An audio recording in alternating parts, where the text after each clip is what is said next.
your Friday Refresh, brought to you by Collisions Auto Repair Services in Killen, Alabama. You can contact them at 256-272-2007.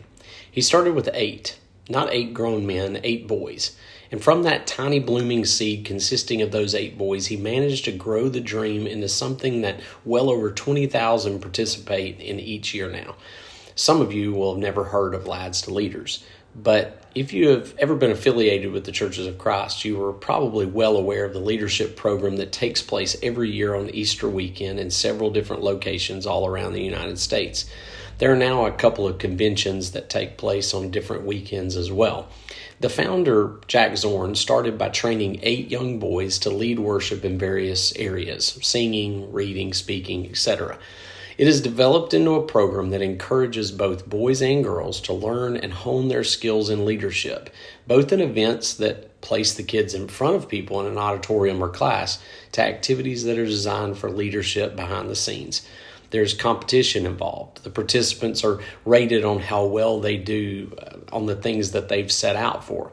While some people and groups take that part rather seriously, the point of Lads to Leaders is not to win trophies, but to help grow skills. Competition just seems to encourage us to push ourselves to work just a little bit harder. It's intended as friendly and encouraging competition. In the end, all those who are participating and competing are all on the same team. Winston Churchill, the great Prime Minister of Great Britain who led them through the tumultuous time period of World War II, said, "There is a special moment when a person is figuratively tapped on the shoulder and offered the chance to do a very special thing, unique to him and fitted to his talents. What a tragedy if that moment finds him unprepared or unqualified for the work which would have been his finest hour." You may have never heard of Lads to Leaders and may never really care to go, but have you ever considered what it is that is your talent and ability that will make a difference in the world? Have you ever considered what might be asked of you at some point in the future? If someone were to tap you on the shoulder and offer for you to do that very special thing, what do you think it would be? If you know what that thing is, would you say that you're prepared? Have you adequately trained, pushed yourself, and thought through the ways that you'll handle such an event? If you don't know what that thing is, then why not? What's keeping you from exploring it?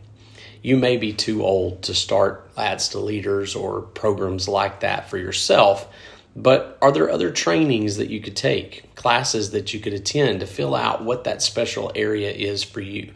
There will come a day when it is your day to shine. Ask Jack Golke of the Oakland Golden Grizzlies, who lit up Kentucky in the first round of March Madness after years of playing basketball and being relatively unknown. You could probably ask Jasmine Paris, who became the first woman to finish the Barkley Marathon after years of training. Or it could be much more significant than a marathon or a basketball game. You could find a way to help inspire change like Elizabeth Cochran Seaman, better known as Nellie Bly, who through her work as a writer and journalist wrote an expose about Blackwell's Island Asylum after faking being insane to see how people were treated. Her writing caused changes to be made in the mental health community. Or it could be simple acts of kindness like Sir Nicholas Winton, who went to Prague to visit a friend and found the conditions of the refugees so bad that he set up an organization to find families and housing for children fleeing Nazi Germany.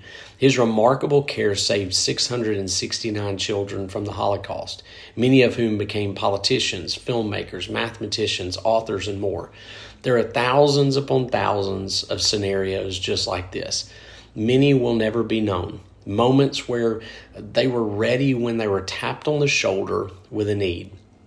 Jack Zorn saw a need for young people to learn. He sacrificed time, energy, and wealth for an opportunity to train preachers. I wasn't one of the original 8, but I'm a product of the Lads Leaders program. I only participated in 1 year, but it made a difference. I've now taken my kids and many others to be a part of that same program. I'm thankful for Jack for being ready when he was figuratively tapped on the shoulder with this great need. Sometime soon, you will feel a tap on your shoulder, and it could become your finest hour. Are you ready? And that is your Friday Refresh.